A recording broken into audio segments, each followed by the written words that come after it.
This is what you won't see behind the scenes in van life. You're not even real. We head to the Big Smoke in downtown Stavanger. I have to get some surgery. Anyway, she didn't have enough and she was like hitting and I get some not so good news. Every cat has about 9 lives, they say. Things go sideways in a local pub. So hold on to your hats as we take you on this behind the scenes van life episode. We left the rat race to chase freedom in our van, but this week reality caught up with us.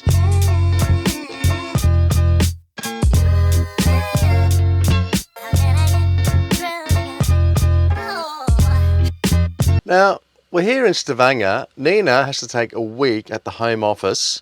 We're parked outside a corporate building and I have to get some surgery on Wednesday.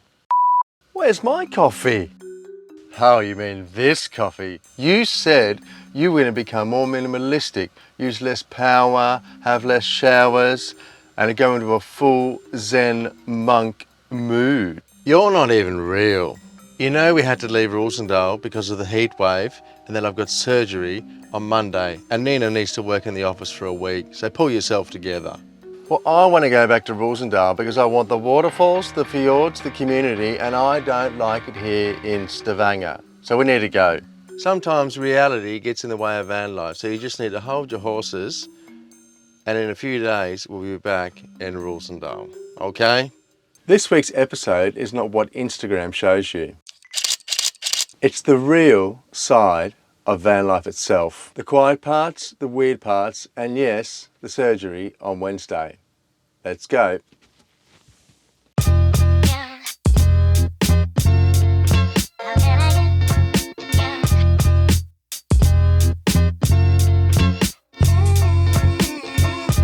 Oh, hang on a sec. Let's change out this coffee. We've got something better.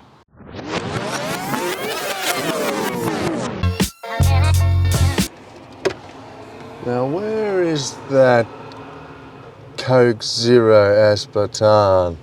Aha. Ah, now we are talking daily aspartame. It's a little weird being back in the city. We're still in the van outside Nina's work, and I'm just not feeling the same amount of freedom as we have when we're in Roosendaal. When Nina goes to work in this building behind us on a week in the office, it feels like we've stepped back, sort of, into the old rat race of the A4 life. But at least the poodle's happy. She doesn't care where we park.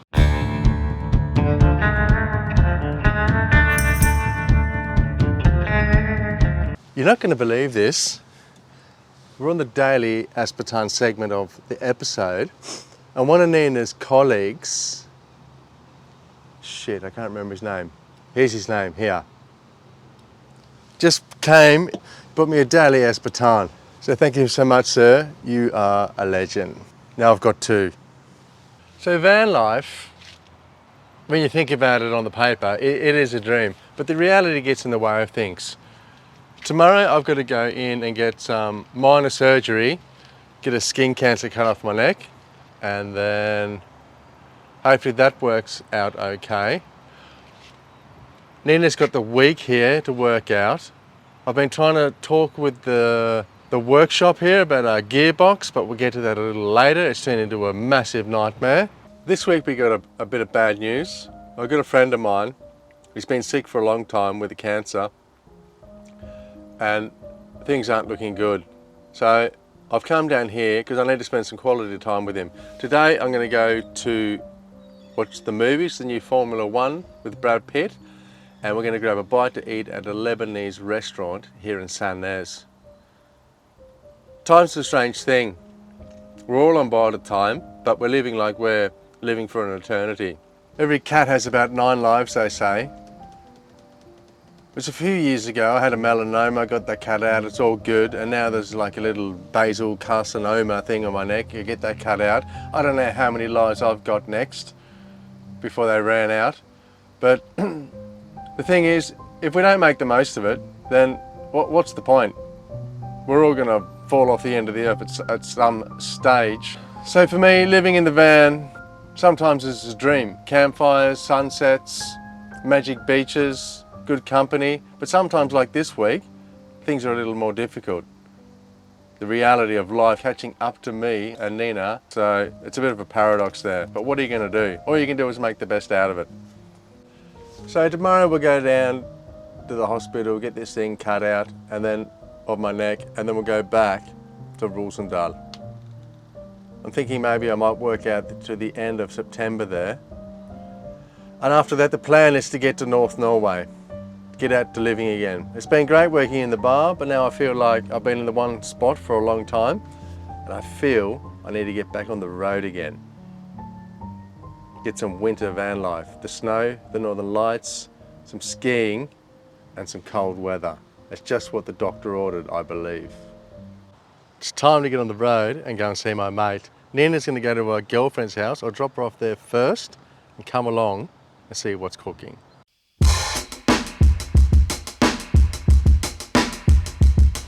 Let's get some eyes in the sky.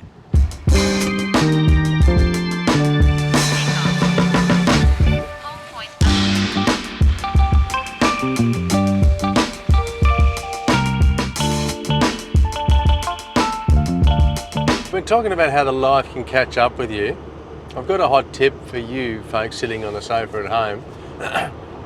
I'd rather be somewhere else, on a beach, having a swim in a fjord, or gathering some firewood for the solo stove this evening, but that's not the case. I'm here, and so instead of going against it, I try and surrender and act as if I actually chose it myself. I did, in a way, but then it becomes a little bit more easier to digest the thing that you don't like doing. And then after a while, it doesn't become so bad at all. So there's your hot tip. There's my apartment. Just arrived at my mate's house. Look, I'm not going to film.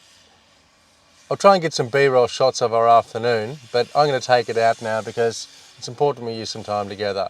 So I'll see you when I pick Nina up and get back to the office parking.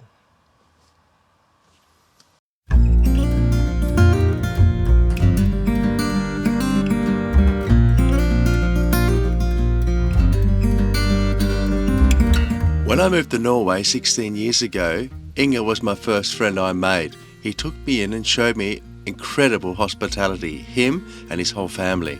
Over the years, our friendship has grown, and we're still great mates to this day. You're strong, Inge, and I am rooting for you.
Another nice summer's day here in Stavanger.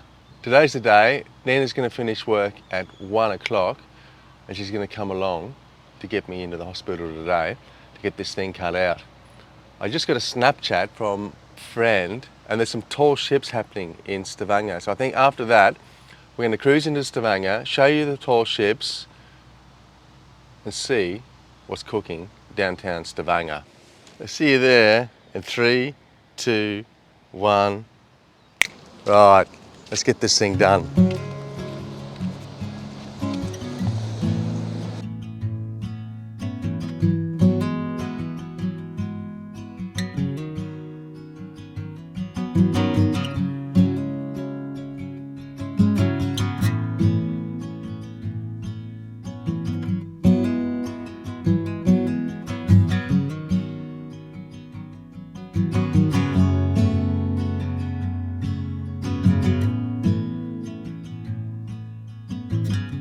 Well, that was good to get that out of the way.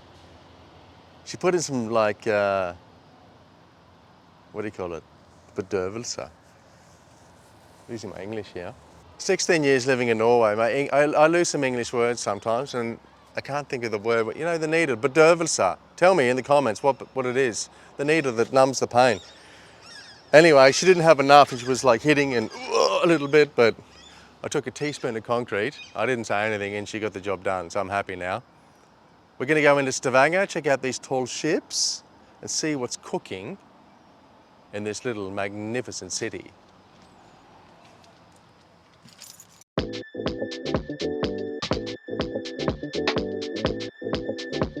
Now Stavanger has become my hometown. I think the innings of 15 years in this little city.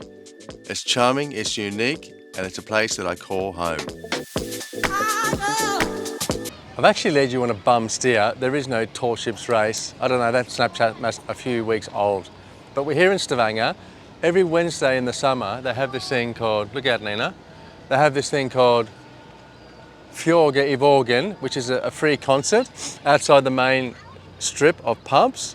Nina just got a message from one of her girlfriends, two girlfriends, and they're sitting at Beverly. The pub that sells the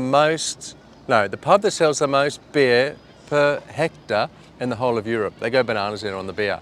So we're going to wander over, find Nina's girlfriends, and Nina might even take herself a cheeky little white wine. So hold on to your hats.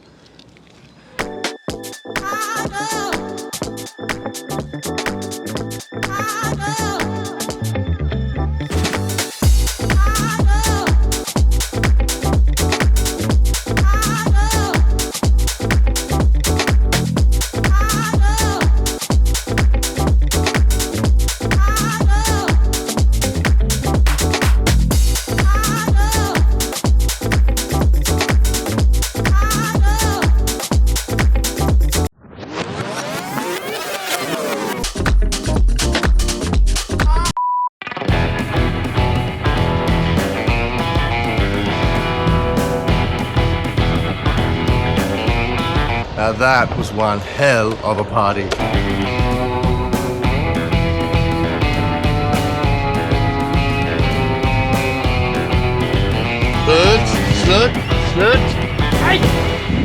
Didn't notice, we're actually back in Rosendal now.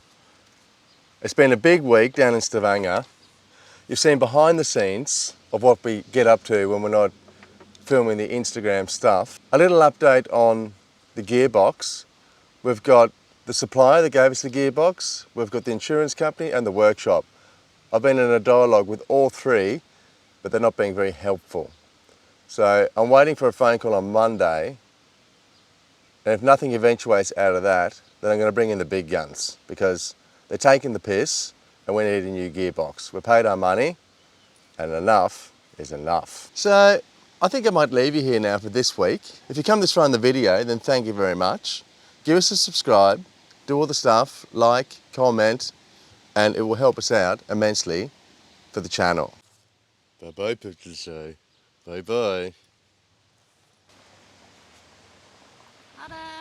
See you next week.